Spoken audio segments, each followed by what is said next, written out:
The adventures of Toto. Adventures यानी कारनामे, टोटो यानी टोटो के कारनामे। इस पाठ शुरू करने से पहले सभी भैया बहनों को पाठ का सार सुनाना चाहूँगा। टोटो यहाँ पर एक छोटा सा बंदर जिसका नाम टोटो रखा गया है, उस टोटो के कारनामे के बारे में बताया गया है। लेखक इस पाठ में ये बताना चाहता है कि एक दादाजी होते हैं, वो दादाजी टोटो को, उस छोटे से बंदर के बच्चे को, टोटे को एक तांगे वाला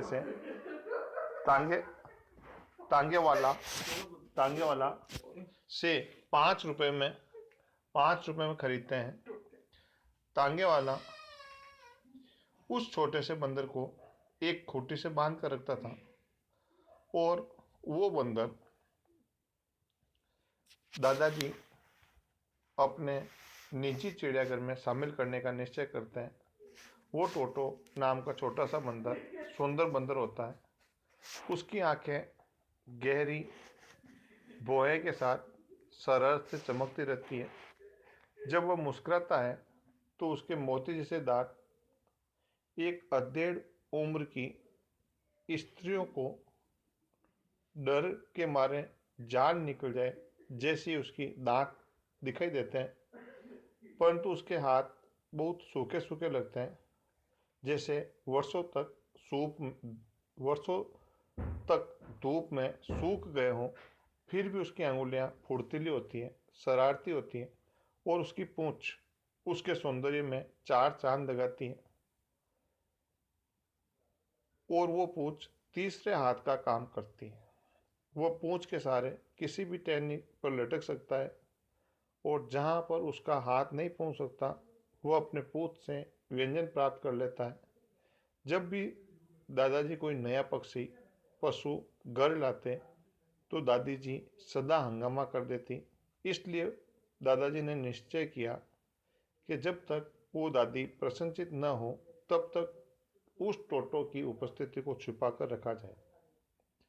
इसलिए दादाजी और मैंने मतलब लेखक ने, दादाजी और मैंने उस टोटो को अपने शयन कक्ष की दीवार में खुलने वाली कोठरी में रखने के लिए सुरक्षित बांध दिया, अर्थात दीवार की उस खुट्टी पे बांध दिया।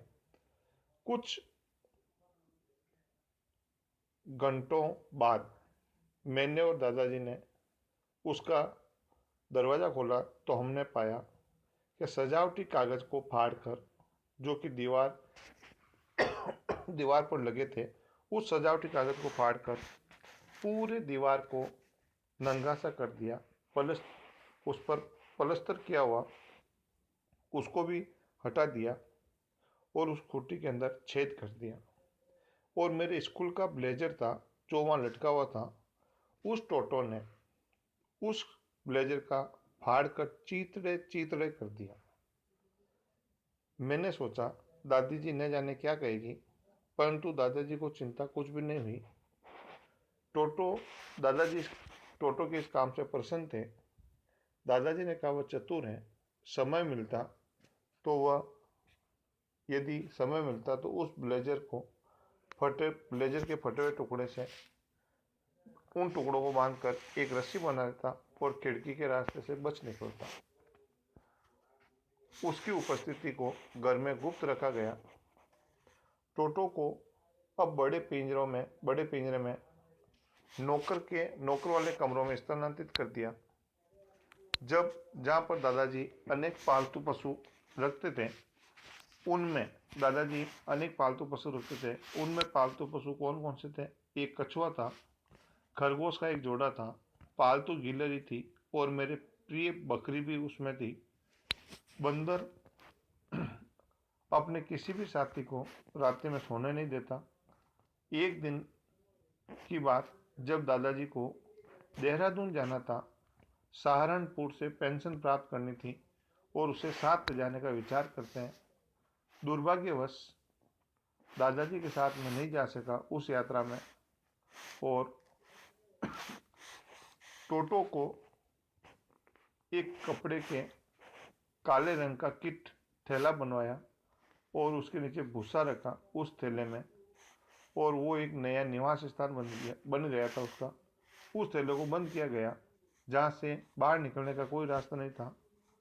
और एक उस थैले में खुलने वाली जगह से टोटो अपना हाथ से बाहर भी नहीं निकाल सकता।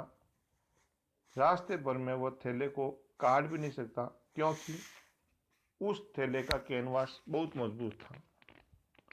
बंदर को बैग से बाहर आने के लिए बहुत प्रयत्न करता, लेकिन वो बैग को बार बार उलट पुलट करता रहता।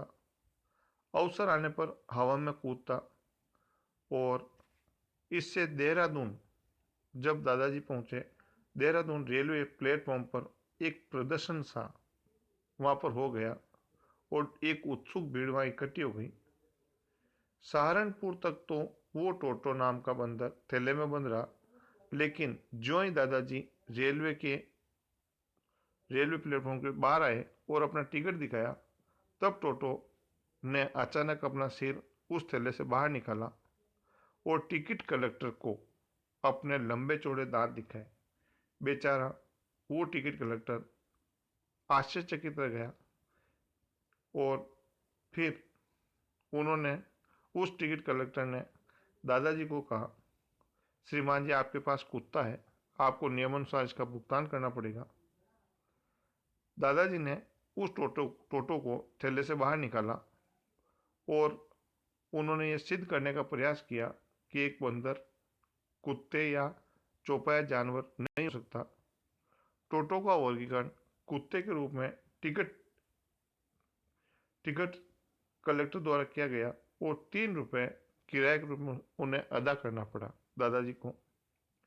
दादाजी ने अपना पक्ष सिद्ध करने के लिए कि ये कुत्ता नहीं है, जेब में से एक पालतू कछुआ बाहर निकाला और कहा, मैं इसका किराया कितना दूँ? क्योंकि आप सभी पशुओं का किराया लेते हो। टिकट कलेक्टर ने कछुए को निकट से देखा और अपनी तर्जनी अंगुल से दबाया, तो उस टिकट कलेक्टर ने कहा, इसका कोई किराया नहीं है, क्योंकि ये कुत्ता नहीं है। जब टोटो को दादाजी द्वारा पूर्ण रूप से स्वीकार कर लिया जाता है, तब उस टोटो को अस्तबल में रखा जाता है, जहां परिवार की गद्दी, नाना और उसका साथिन रहती है। अस्तबल में टोटो की पहली रात्रि के समय दादाजी उसे देखने के लिए जाते हैं, क्या वो आराम से तो है।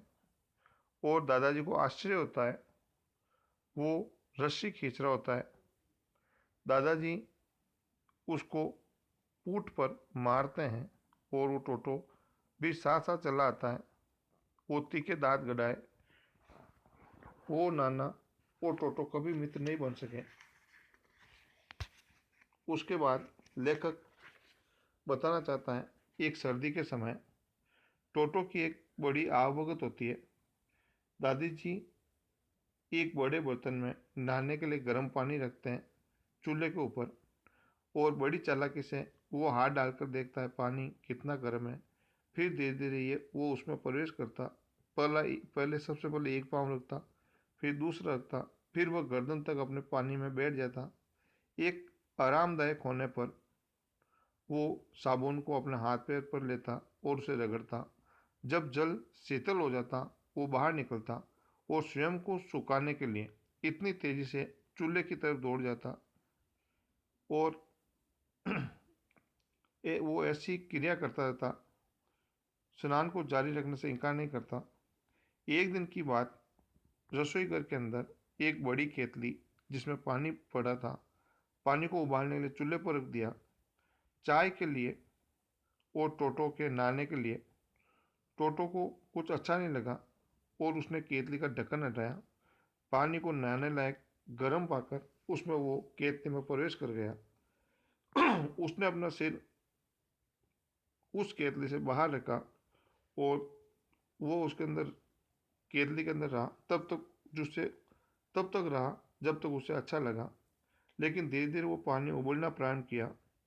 टोटो ने फिर अपना सिर बाहर निकाला और कुछ देर तक ऊपर नीचे फुदकता रहा और बड़ी कठिनाई से खींचकर उसे आधा उबलता हुआ पानी, आधा उबलता हुआ केतली से बाहर निकाला।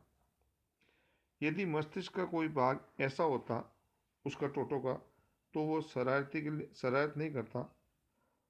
उस वो भाग टोटो का अधिक विकसित था। यदि ऐसा होता तो वो वस्तुओं के टुकड़े टुकड़े कर देता। और एक दिन की बात, मेरी एक चाची उसके पास निकल जाता और उनके कपड़े पकड़ लेता और उसमें सुराख कर देता। एक दिन दोपहर की बात, जब भोजन में पुलाव की बड़ी तस्तरी मेज पर रखी और वो टोटो चावल पुलाव खा रहा था और मेरी माँ चिल्लाई। उस समय टोटो ने उस पुलाव से भरी प्लेट को दादी के ऊपर फेंक दी। फिर मेरी चाची आगे बढ़ी और चेहरे पर उस टोटो ने पानी से भरा गिलास प्राप्त किया और उस चाची के ऊपर फेंक दी। फिर दादाजी आए तो उस टोटो ने पुलाव की तस्तरी उठाई और खिड़की के रास्ते बाहर चला गया। फिर उसने एक कटल फल के वृक्ष की शाखाओं पर देखा दादाजी ने। फिर जो उस समय उस टोटो के हाथ में अभी भी पुलाव था, वो दादी माँ का विरोध करते हुए इधर उधर दौड़ता और नीचे पुलाव की प्लेट फेंक दी। और फिर उस प्लेट के टुकड़े टुकड़े हो गए और वह टोटा खुशी से ची ची करने लगा। इस प्रकार वो टोटो पालतू जानवर नहीं जिसे हम अधिक देर तक रख सके, और उसके द्वारा बार बार भोजन, कपड़े, पर्दे और दीवार पर लगे कागजों का नुकसान हम सहन नहीं कर सकते थे। इसलिए दादाजी ने उस टोटो को, उस बंदर को तांगा चालक जिससे खरीदा था, उस तांगा चालक को वापस ढूंढ लिया और उसे वापस पुनः उस टोटो को 3 रुपए में बेच दिया। तो खरीदा कितने में था भैया? 5 रुपए में। वापस उसी तांगा चालक को बेचा कितने में था? 3 रुपए में। इस तरह इस पाठ का सार मैंने आपको सुनाया। बाकी इस पाठ का कल अपन पढ़ेंगे। Thank you.